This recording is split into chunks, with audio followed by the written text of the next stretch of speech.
I'm Megan Weis, and I'm the VP and General Manager of Personiv's Finance and Accounting Outsourcing Service Line. Today, I'll be presenting a blueprint to move your organization along the path to becoming data-driven.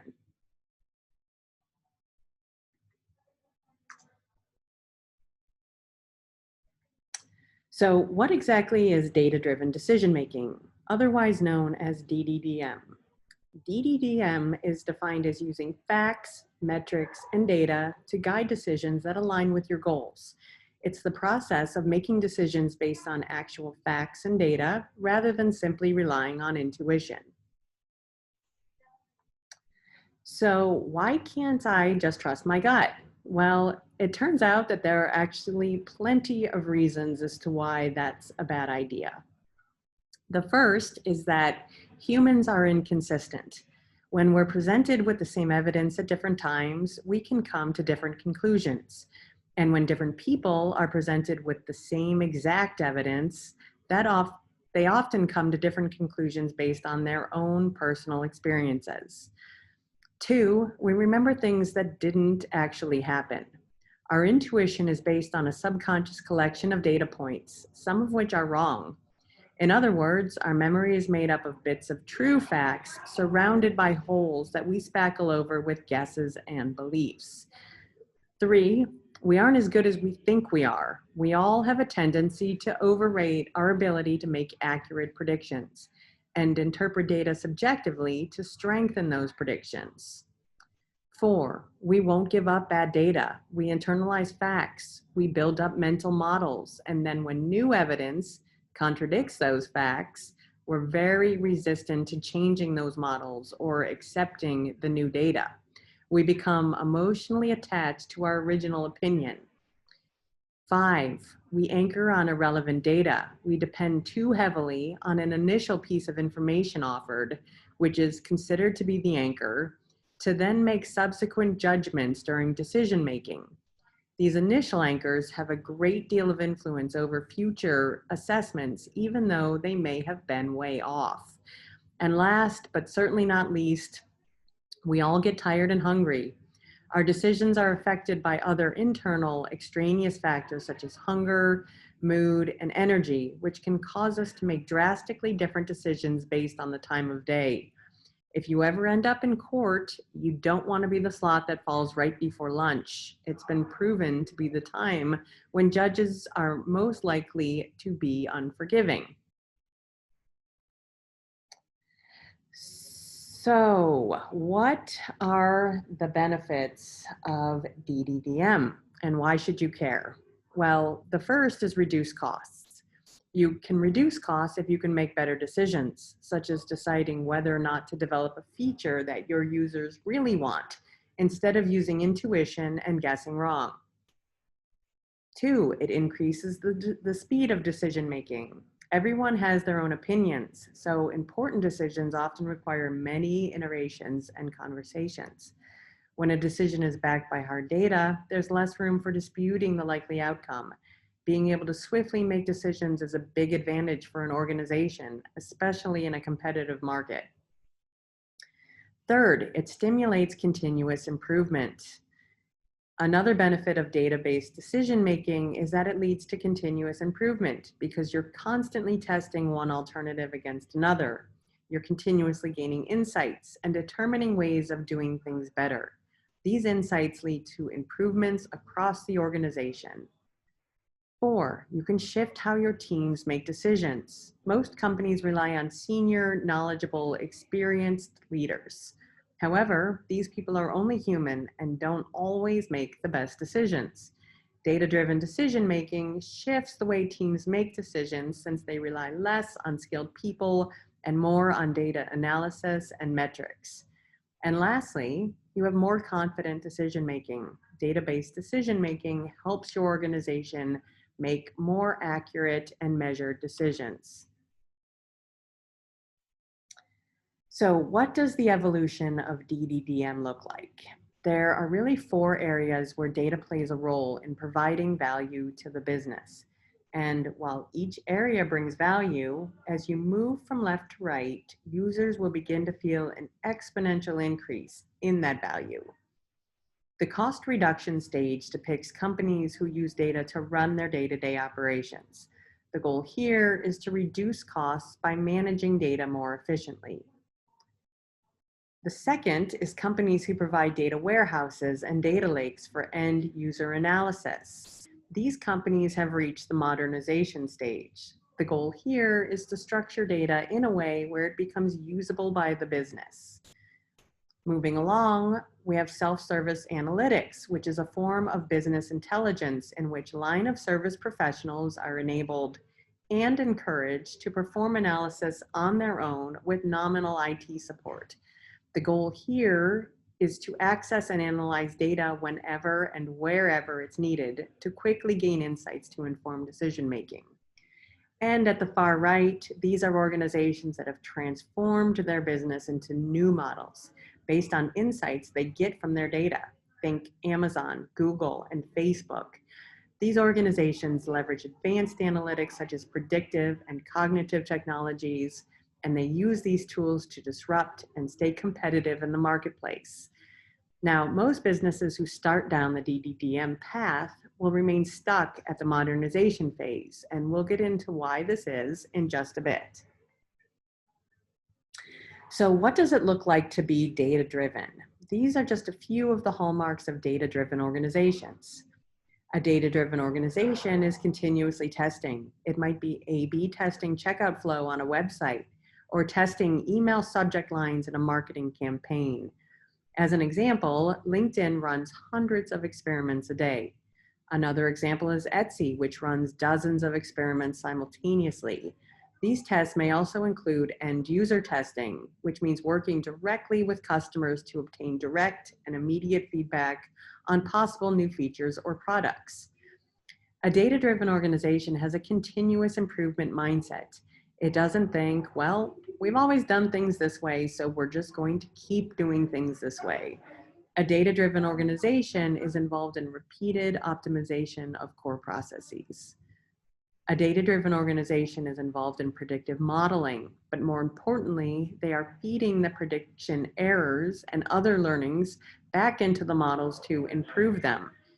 And lastly, a data-driven organization is choosing among future options by using a suite of weighted variables.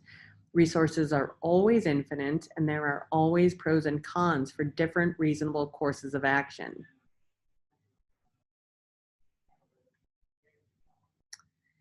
So what is the state of data-driven organizations today? A 2019 executive survey conducted by New Vantage Partners on AI and big data found that 92% of survey respondents reported that the pace of their big data and AI investments is accelerating. However, 69% also reported that they have not created a data-driven organization. So why the disconnect between level of investments and success in achieving the desired outcome? Well, it turns out that executives who responded to the survey say that the challenges to successful business adoption don't appear to stem from technology obstacles. Only 7.5% of these executives cited technology as the challenge. Rather, 93% of respondents identified people and process issues as the obstacle. Clearly, the difficulty of cultural change has been dramatically underestimated in these leading companies.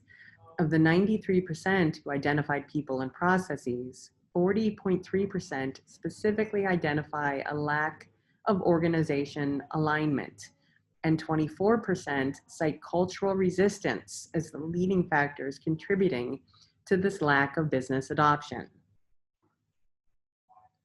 So how do we begin or advance our evolution to becoming a data-driven organization?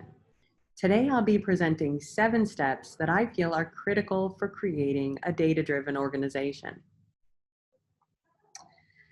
First and foremost, data-driven organizations must create a goals-first culture. So what exactly does this mean? Well, any focused organization should have a clear direction and a commonly held vision of where the business is heading. Leadership's role has always been to gather the troops around that vision, align them, and get them working toward that goal.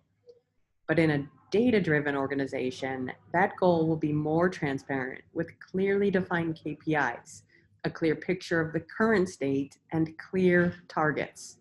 The associated scorecard should be easily and broadly accessible, with each employee understanding how their work specifically contributes to nudging the top-level needle.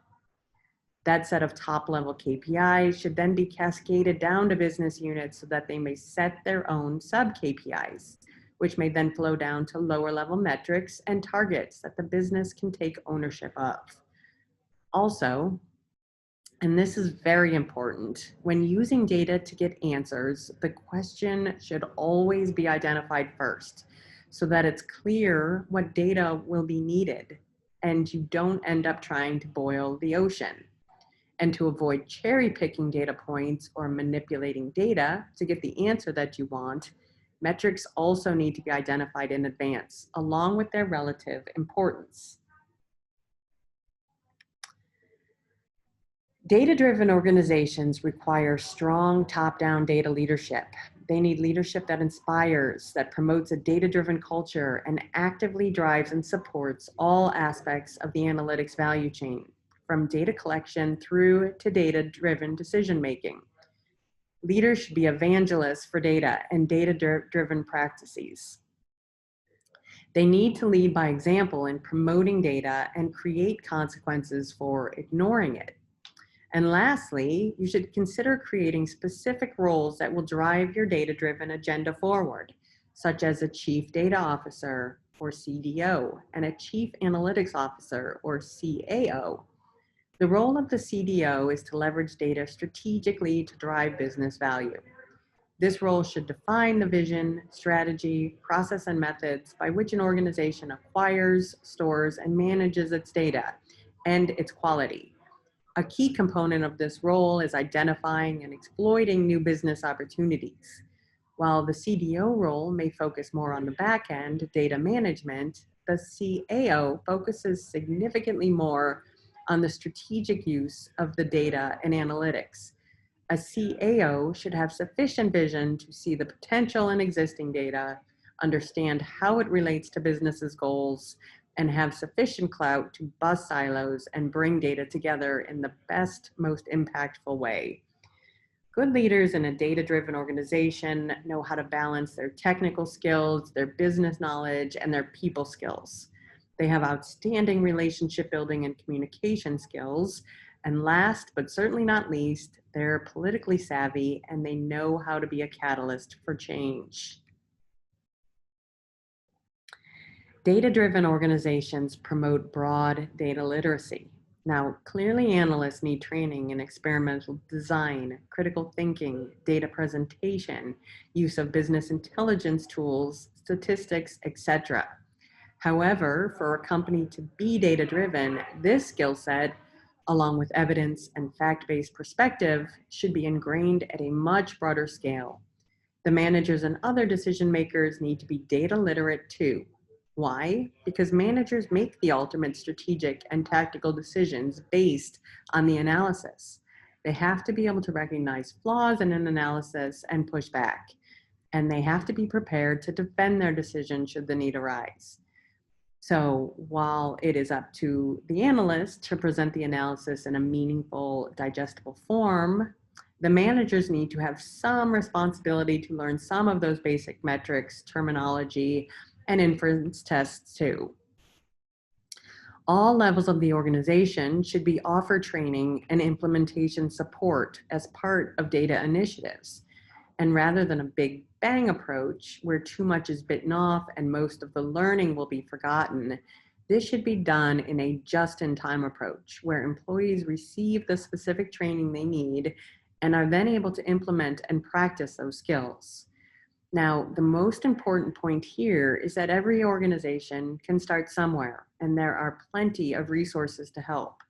There are free online classes, which are abundant and offered by Coursera, Khan Academy, and more. And there are also plenty of excellent books on the subject.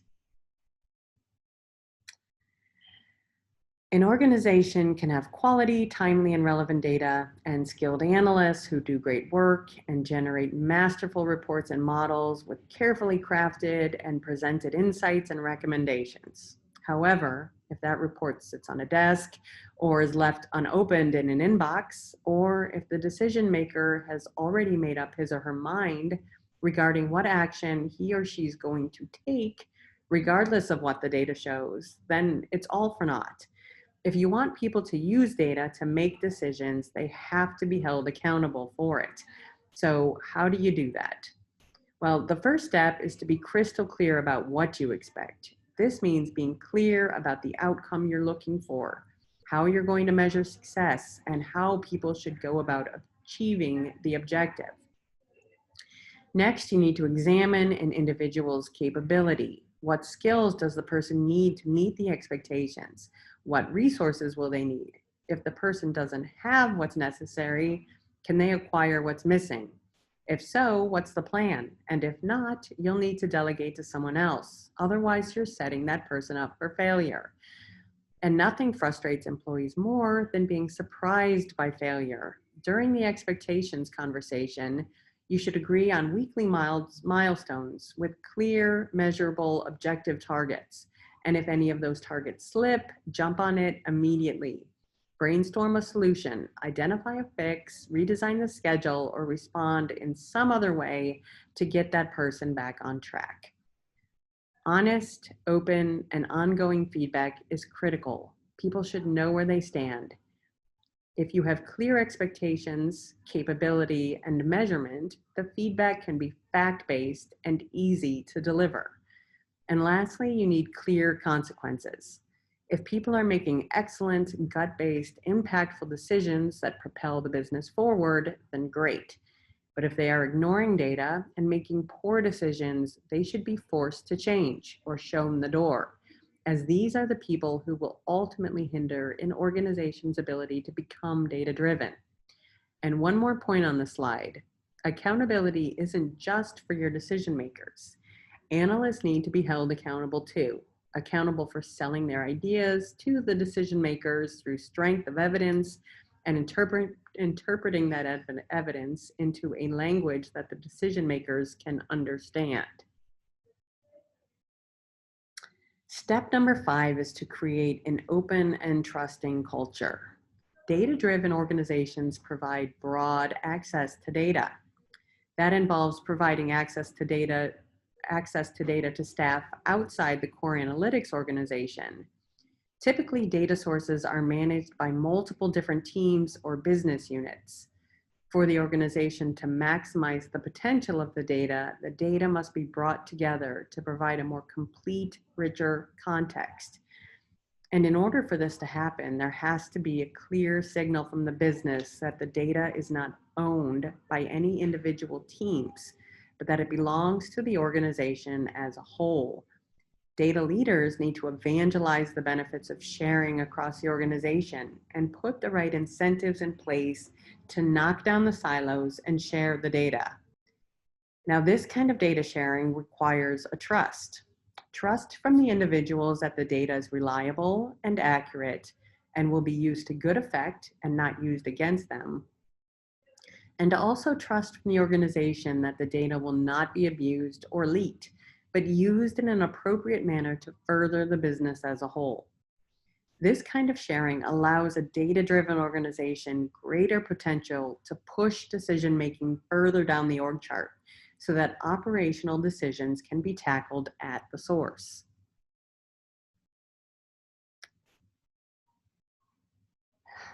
A data-driven organization is always questioning. An experimentation mindset changes the conversation from opinions to hypotheses, which can then be tested objectively. Because they are merely hypotheses and not an expression of power or experience, these hypotheses can come broadly from across the organization, and people are less likely to become emotionally attached to their ideas. Give everyone a voice. A broader set of stakeholders are more likely to come up with a broader set of ideas. And in addition to giving everyone a voice, a data-driven organization should engender an atmosphere of healthy debate where one can ask for additional information, challenge assumptions, and discuss recommendations or further testing. Objectivity should be encouraged and work should be depersonalized. The key is that the discussion should be non-confrontational and neutral. It's about the data and experimental setup and not about the people. And finally, if results aren't what you were hoping for, then so be it. It's nobody's fault. It just is what it is. Instead, celebrate that finding as new and valuable data. There are valuable lessons to be learned even when things don't go as expected. And the last step in the process is to develop a learning culture. To develop a learning culture, you need to begin by recognizing the key constraints that prevent people from reaching their full potential as learners, and then develop policies and processes that address these obstacles. The most common obstacles to learning are ego, fear, and complacency. Ego. We all want to be liked and perceived favorably by others, and as a result, we defend, deny, and deflect what we think may cause us to lose face or to look uninformed or not particularly smart. Fear. We seek to avoid the embarrassment of failure. And complacency. When we learn something, we tend to retreat to automatic pilot mode, resisting new challenges and ideas. So what are some of the characteristics of a learning culture? Learning cultures feature flat hierarchies and high levels of engagement and openness. Tough questioning is welcomed. People go outside formal reporting lines to discuss ideas and issues without fear. In team environments, people are aware of the pitfalls of groupthink. And as long as people are taking acceptable risks, learning cultures support them, even when they fail. Tolerate and even encourage mistakes, as long as they support learning and growth, as opposed to repeating the same error over and over again. You can't learn when you're too comfortable and without the possibility of failure. If you fear repercussions from failure, you will become risk averse. Failures have to be seen as learning opportunities, and the learnings from these failures should then be programmed back into the models. So, in conclusion, to truly become data-driven, organizations need to change the way people behave and put processes in place that support data-driven decision-making. This involves understanding the problems you are trying to solve and clearly defining outcomes. It requires not only leadership buy-in, but leadership evangelism. Leaders need to lead by example and practice what they preach. Change management is a huge part of becoming data-driven. People need to understand what's expected of them and why. They need to have access to training to develop their skills. They need to have support and motivation to change their behavior. And lastly, an organization needs to be able to break down silos and bring their data together to get the most out of it. Becoming data-driven isn't easy, but the benefits are definitely worth the effort. Thank you all for your time today, and good luck on your journey.